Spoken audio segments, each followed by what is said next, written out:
You're listening to the Inner Field Trip podcast, designed to help highly sensitive people and deep feelers explore unconscious biases so they protect their energy, stand on the side of justice, and become better ancestors. My name is Lisa Renee Hall, your host and tour guide. The guest who I'm interviewing on this episode, I've known her for quite some time. I first came across her work in 2005 when a colleague pulled out her book called Multiple Streams of Coaching Income. What intrigued me was that he said that the book was in beta and the book was published with an all-black cover. So, of course, that was very intriguing to me.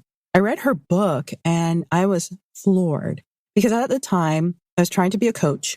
And most people were sharing that in order to be a successful coach, you need to coach people one-to-one.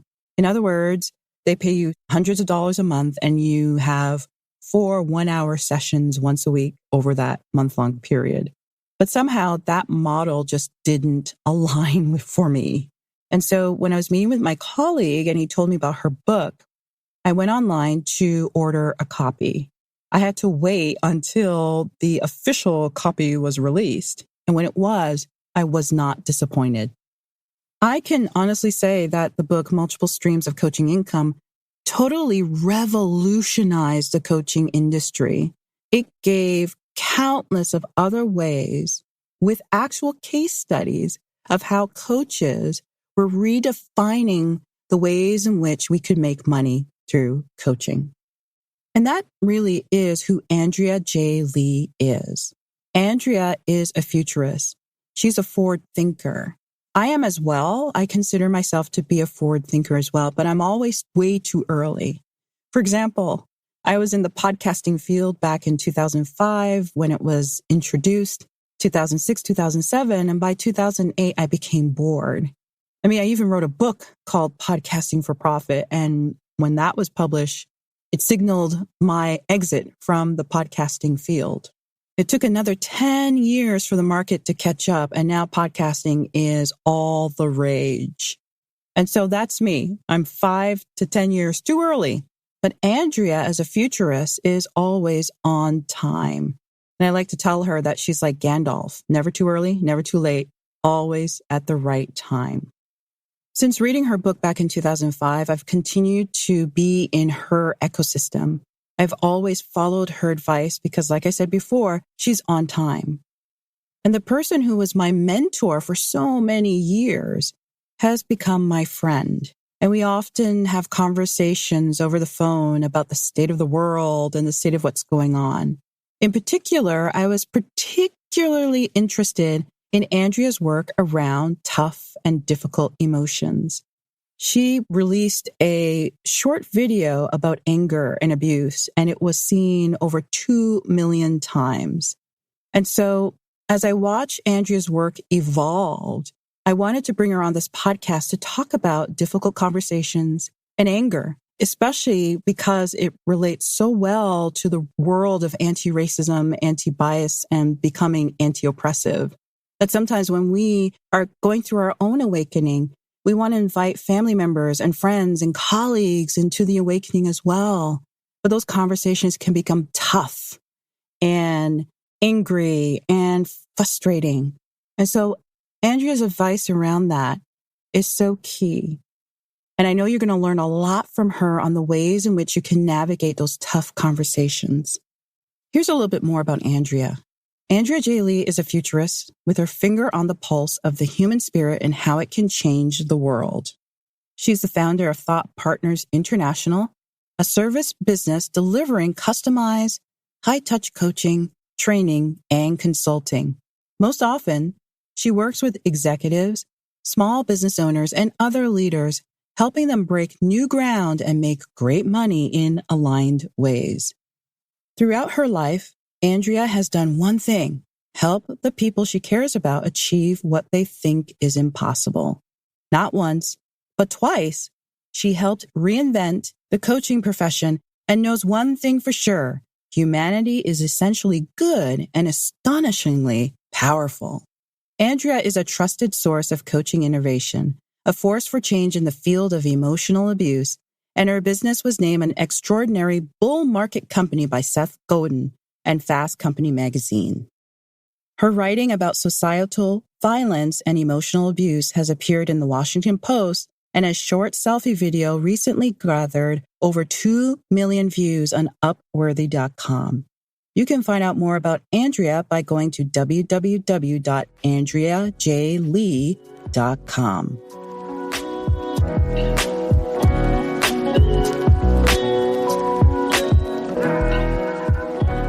Andrea, thank you so much for joining me. Oh, thank you for having me, Lisa. And as I shared in the introduction, we've known each other for so long. Yes, since we were children, right? Since we were children, according to the internet years.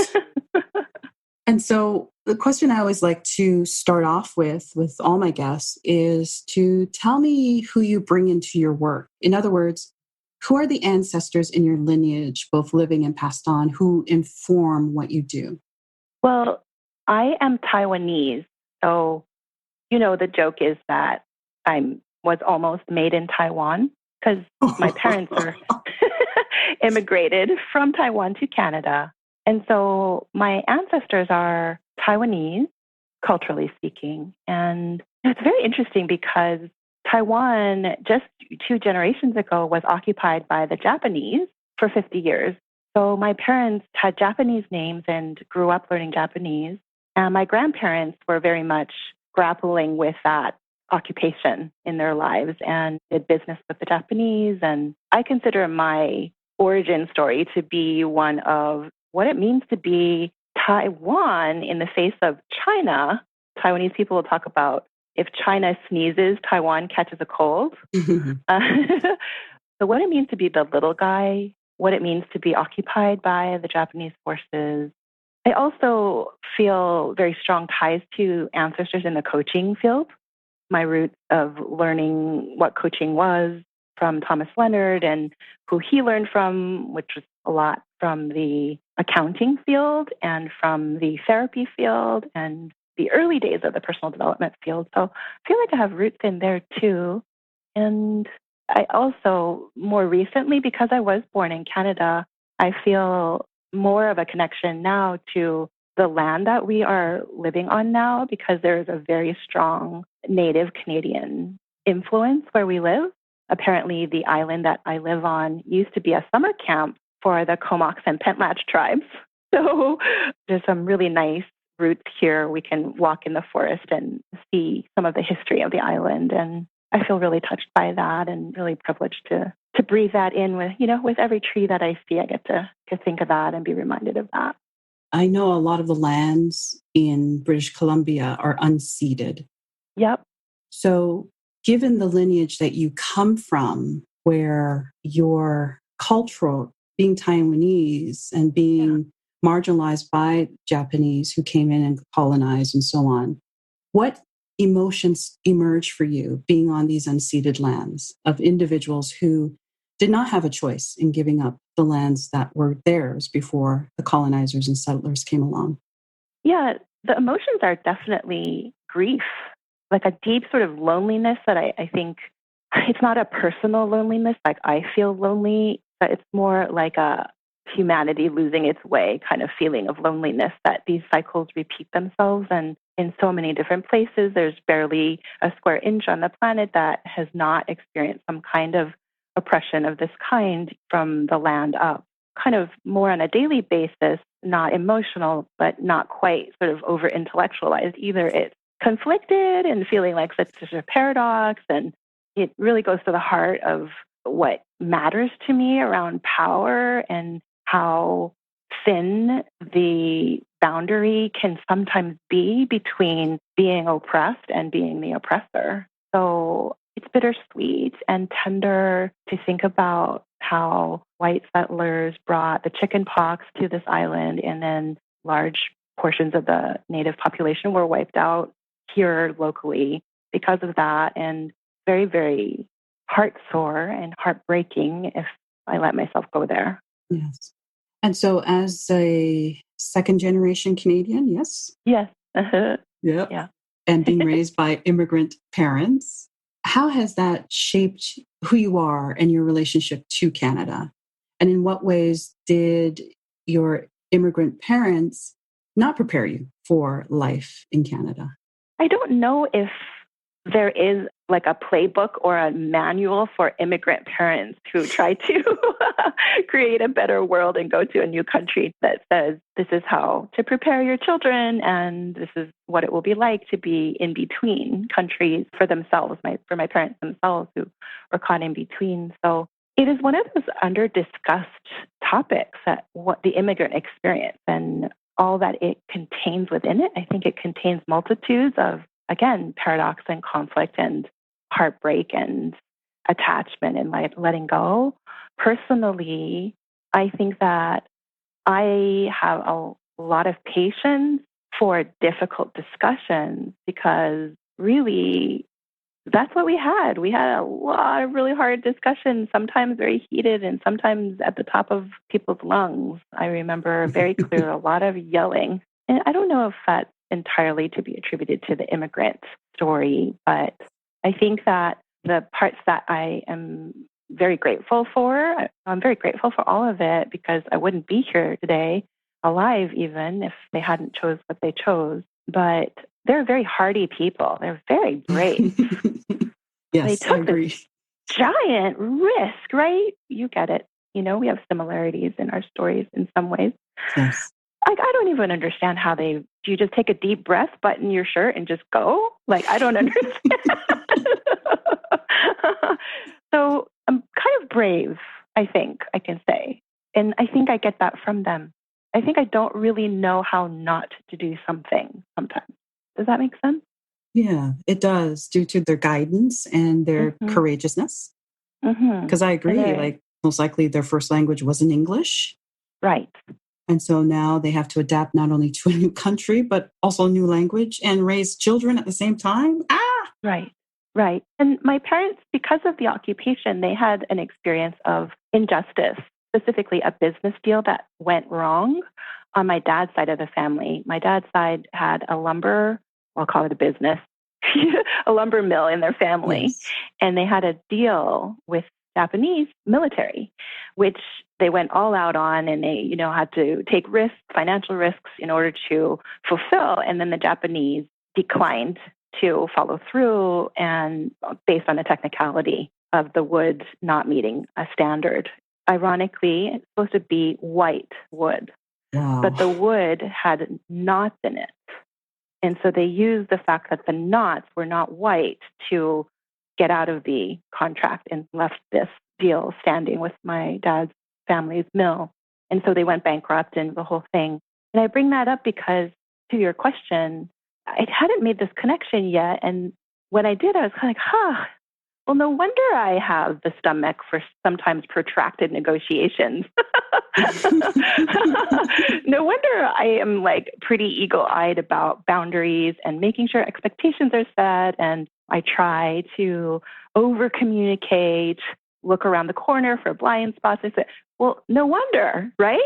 So yeah, that's one example of how I feel like their DNA and their experience shows up in me.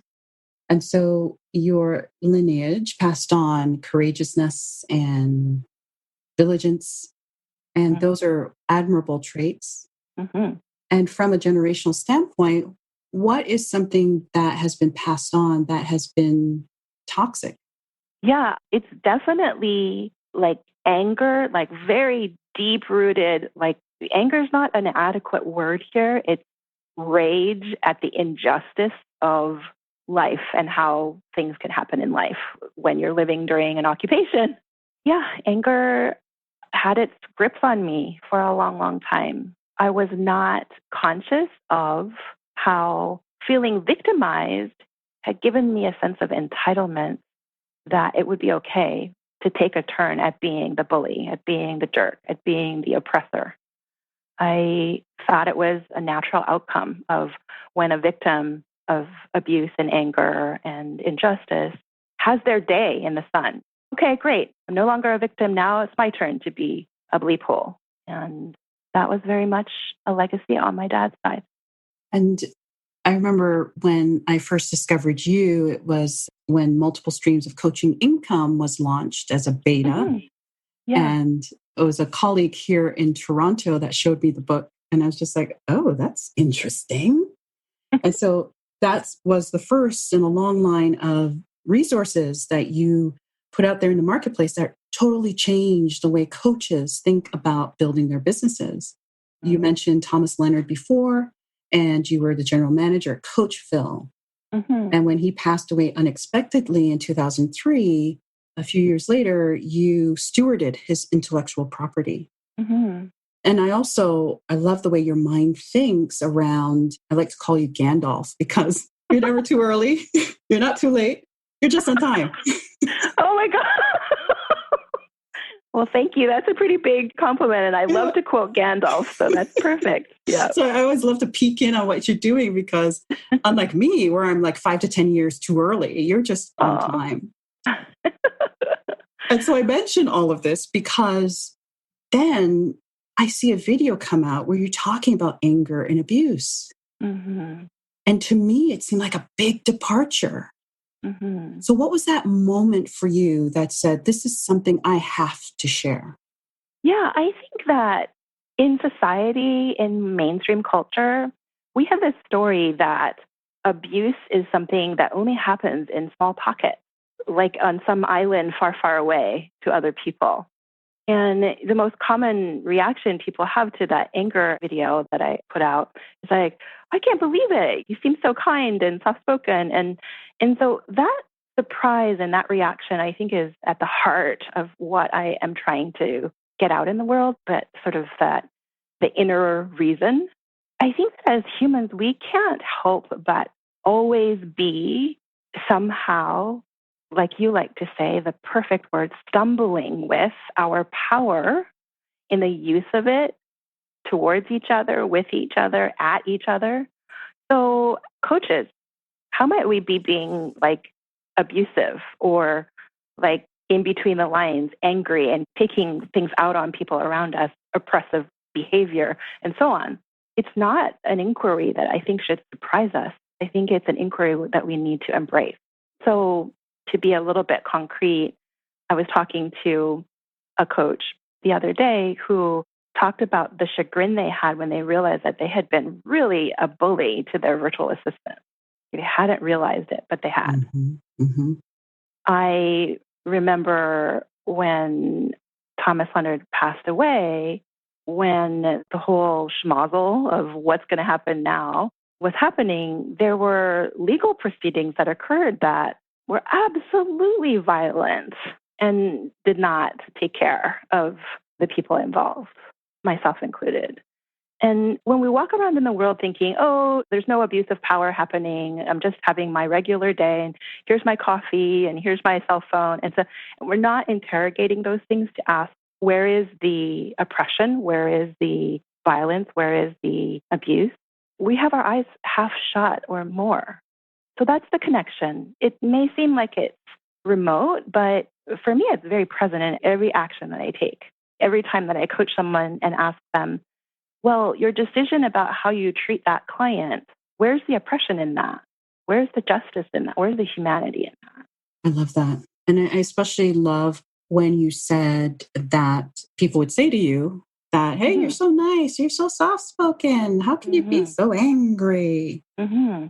Why is that nuance allowed? Why should we not be surprised? Why should we not be surprised? Well, where is it written? Where is the proof? Where is the evidence that a soft-spoken person cannot also be a jerk? Right. And where is it written and where is the proof that a jerk cannot also sometimes be soft-spoken? Yes, and, right? Like, we live in such a binary seeking world because we seek certainty. It's kind of very irritating, right? And I do this too. Please, let me not exempt myself. I want it to be yes or no. I don't want it to be maybe. What do you mean it's another maybe or it depends? It's very annoying. But that's really where our learning is. No matter what the topic, what the big societal topic, the nuances is where our humanity's growth is. And so we should not be surprised that there is bad behavior coming from a soft-spoken person. Bad behavior exists in all of us. And we should not be surprised when someone who maybe seems evil in many other ways also does something kind. We should not be surprised at either of those things. There's a door number 3. Door number 3. Yeah. And we're going to find out what's behind door number 3 after we come back from the sponsored message. I'm in conversation with Andrea J. Lee, founder of Thought Partners International, and we'll be right back.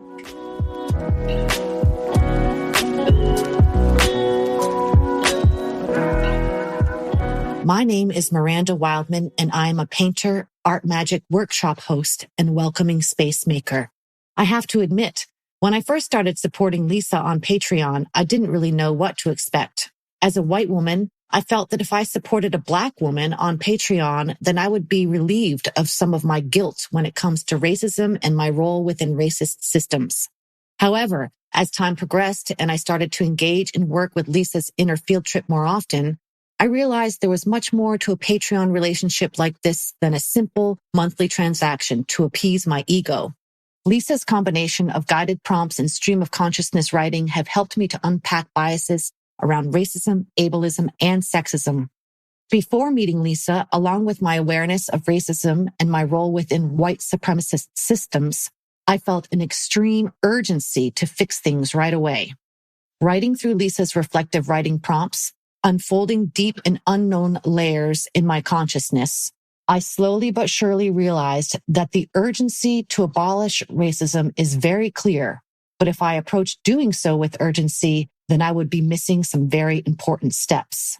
These urgent actions would not be sustainable and could actually perpetuate harm without doing my own exploration through feelings first. I found out that my feelings, even though they did not matter to me in the beginning, are extremely important to note in order to craft my unique ways of being of service and support to BIPOC communities. Through exploring my unconscious biases, my urgency to be right and good started to melt away, and my focus on taking steps toward racial equity in my own life, business, and community started to take shape. Relationships throughout my life began to take on a more nourishing feel because of the exploration I have done with Lisa's combination of guided prompts. No longer transactional, but true and authentic weavings of relationships that benefit all parties are what I look forward to cultivating now as I navigate through these trying times. I am so deeply grateful to Lisa for the work that she does and puts out into the world, and I highly recommend adding Lisa to the list of folks you support on Patreon. Thank you.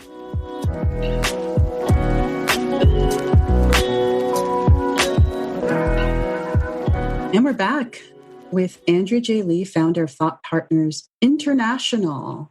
And we're talking about why we shouldn't be surprised when someone who's super nice also has anger and rage deeply embedded within. And the opposite, that sometimes a jerk can act all nice and sweet and so on. So, Andrea, as we look at the landscape now, we see that the whole issue around injustice, racial injustice, is front and center. And I think it will be for a very long time. And as a result, other social injustices are now rising up to the top as well. And so what do we do with good people who behave in abusive, oppressive, and racist ways? I think that it starts with the simple speaking out of truth. And I'll lean in this moment, Lisa, to say, if each of us as individuals can look within and do that inner field trip that you advocate for so beautifully, look within and own the parts of us that are, in whatever way, like for me, outing myself as having been a very verbally abusive person towards my husband. Just simply speaking that honest truth about ourselves to start with, and then finding the places and the times to say this about the external parts of our life that where those things show up. It's like, hey, that's not okay. We don't do that here. Simple statements of the fact are to me, a needed beginning, and hopefully they're relatively accessible. We can't go anywhere until we know where we are, right? So just that where are we now statement, when I came out in the Washington Post with my article about my abusiveness, that's a very small platform. Right. Just so happened to have gotten picked up by them. Wasn't like, oh, hey, how can I do something terrible so I can be in the Washington Post? But I'm listening to the fact that they picked it up, and I'm trying to follow that in what I'm doing next. So that's where I would start. And I know you do so much work in that too. I think that it may seem small, but it is like the seed that where everything else grows. It is. And it's interesting because the first thing that people do is they look external to themselves to do something, right? So we have companies that said, let's get rid of these slave era icons from our products when Black Lives Matter started to erupt. Mm-hmm. But Black Lives Matter is saying, yeah, we just want you to stop killing us. We just want you to treat us equally. Yeah. So there's all this action for, and I've seen it, like people put together lists, they'll attend the protests, but yet they won't go within, which is where the real change, well, it's part of change, external and internal. And so in your research, why are we so afraid to go within? Well, it's really dark and crazy in there sometimes. And I say that word crazy with intention. Like, we have mental health issues. We can't help but have mental health issues in a lot of cases. It is depressing and anxious to be a human. You may have always been, but I don't know. I wasn't alive during those historical years. So I'll just speak for right now. I think we are rightfully cautious about opening the dark closets that contain depths, ancestral depths sometimes, personal depths, that without support, without some intelligence, without some intention, it can be quite chaotic to just dive in to our internal landscape. And I know you know that. Yes, yes. And that's why there has to also be care in how people are invited in to doing their internal work. A lot of care. Yeah. And it's the difference between asking the question, how do you prop up white supremacy? Questions like that means that the person has to have some awareness of what that culture is.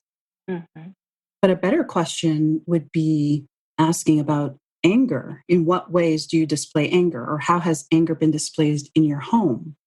And my question to you now is, why do questions work so much better? And you are so masterful. Maybe I shouldn't even be using that word. You're very good. Trying to be aware of my words. Touche, yes. Yes.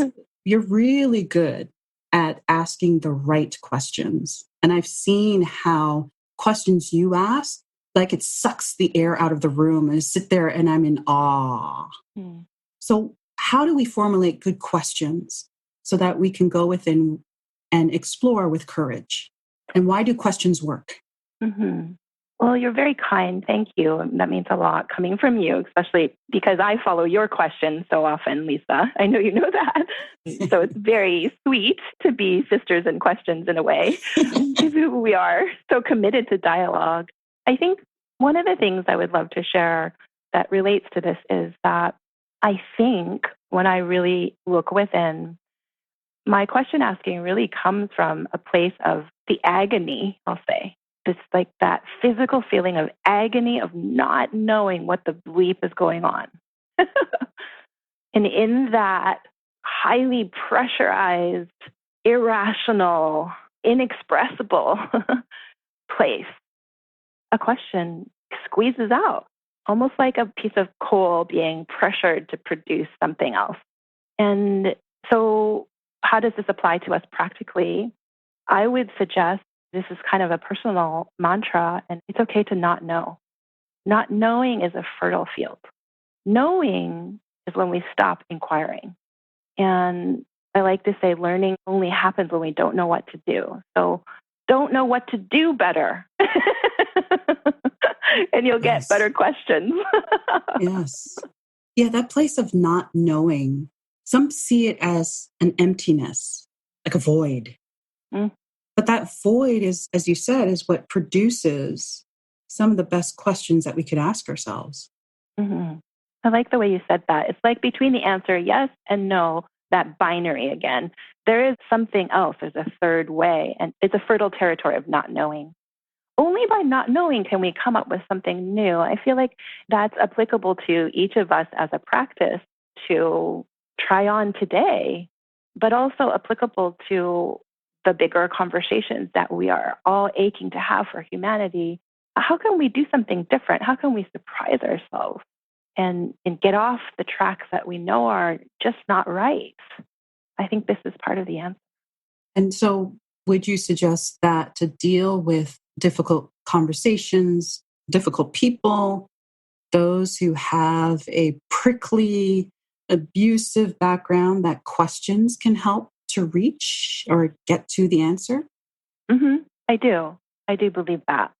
It's a bias of mine, but it's a conscious bias of mine. Yes.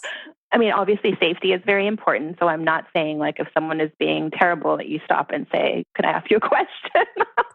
Right.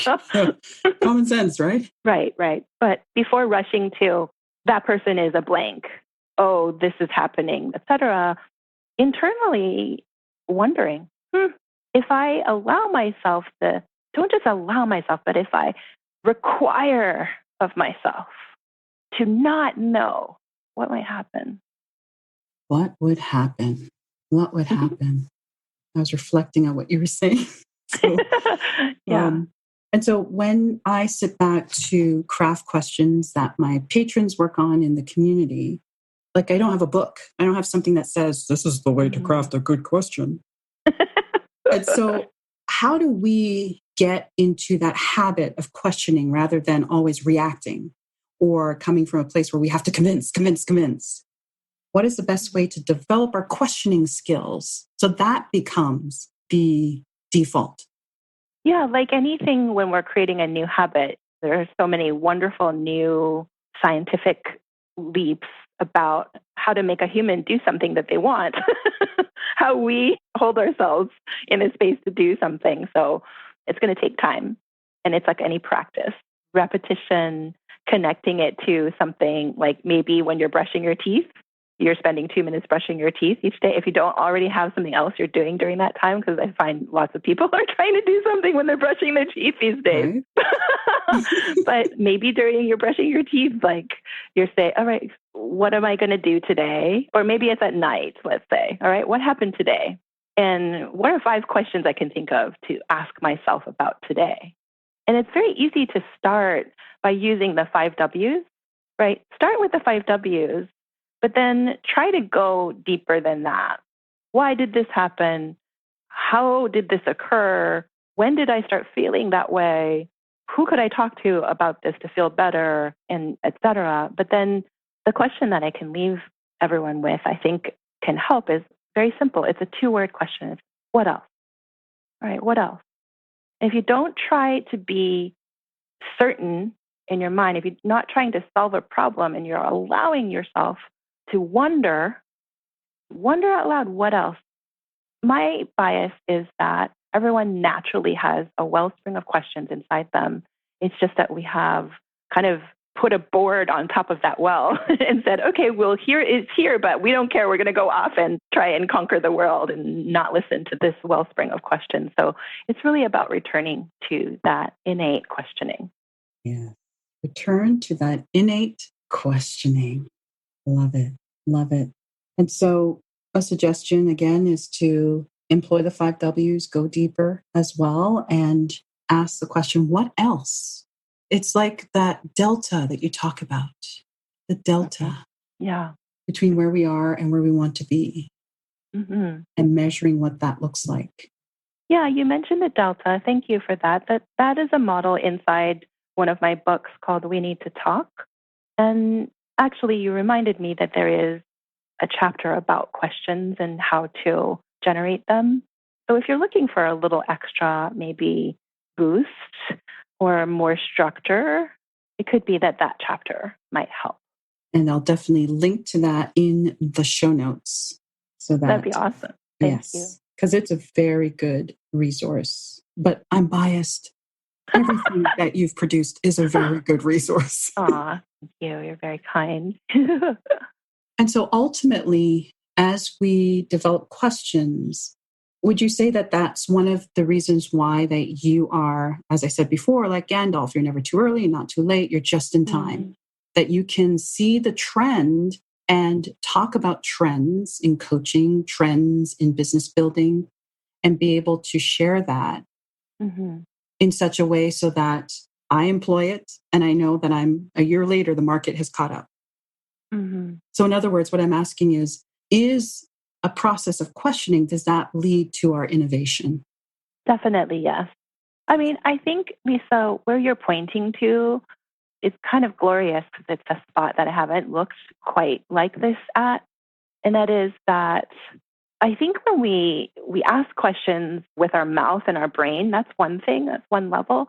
But at a certain point, you kind of take on a posture of questioning in your life. Almost like what happens when you sit at a desk too long, your head becomes bent over and your back curves. You become like a question mark. But this like living life with a questioning posture, I think is the humble way of meeting life. Instead of walking into life knowing everything, I think it's a humble way of meeting life, and it can be cultivated. And that when we do that, when for me, how it transpires is when I do that, Lisa, you give me too much credit because all I'm doing is receiving information. It's like I have my hands out and like my fingertips are beep, beep, beep, beep, beep, beep, receiving data. And then because my mind is open in this bowl-like, cup-like question mark way, I collect this information and then things pop out. I'm not fighting it is the thing, right? I'm not fighting it. And this goes counter to what the dominant culture says that we're supposed to do, which is to fake it till you make it. Act like you know until you actually do know. Yeah. And then here you are saying, I come to the table or maybe the room, you go through the third door, hands are open. And so there's a sense of humility and perhaps slowing down and asking those deep questions that allow you to allow that influence to say, this is where you need to go. Yeah, thank you for that. I think that's very true. I think we need more of that. If humanity is making music, we need more quiet and we need more listening in between the notes. And we can choose to do that by walking into the room with our big ears open, asking questions, allowing more silence, slowing it down. So the cacophony has space to dissipate, and we can really hear what the notes that really matter. We can say, we choose these notes to take forward. I love the musical connection that you've made. Love it, love it. And as someone who plays the organ, I can relate. Yeah. Sometimes as I play, I'm hearing what I need to hear. And then on the foot pedals, I can play something else. And it's subtle, those notes, right? So I can do a minor with my feet, with the major chord. And only the astute person listening can hear it. Yeah. So I love that analogy. Yeah, I love that too. I love your music when it comes through and you talk about the organ and all. It's so incredible. I think that it is not a bad analogy for where we're going in the future. Yes. It really is not a bad analogy. And maybe it's one that we can ask more questions about. Love it. Love it. And ultimately, at the end of the day, by questioning, we dream. And then when we dream, we can imagine what a future without bias looks like. Yes, right.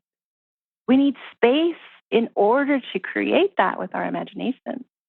Beautifully said. I love that so much. Yeah. And so my last question to you, I love to ask all my guests this question.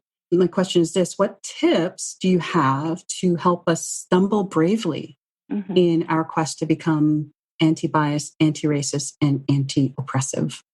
Yeah, don't be afraid of not knowing, and don't be afraid of the pain that that might cause. I think that that's another dominant culture lie, and that is that pain is bad and suffering is to be avoided. This is definitely a bias of mine and comes through my Asian culture, but pain is an incredible teacher.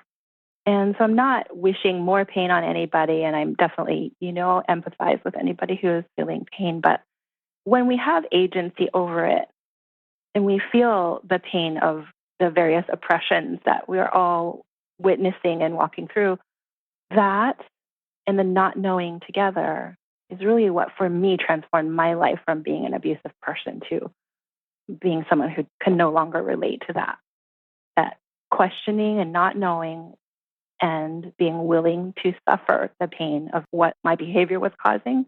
That was the alchemy that changed me from an oppressor to a lesser oppressor, a learning person, Yes. And realizing, as you said before, that the nuance exists within us all. Yes. The nuance of being the oppressed and the oppressor. And I think that's a beautiful reminder for us to sit with. Yeah. Andrea, thank you for your wisdom and your words. And I always enjoy conversing with you. So thank you for spending this time with me. You are so welcome. And thank you for the space and the invitation to be so personal and slow down and ask the questions and make the space and make music together with you and the community. It touches my heart. So thank you. I was in conversation with Andrea J. Lee, founder of Thought Partners International. You can find out more about Andrea, including all the resources mentioned in this episode, by going to www.innerfieldtrip.com. Search for episode 5. My name is Lisa Renee Hall. Stumble bravely.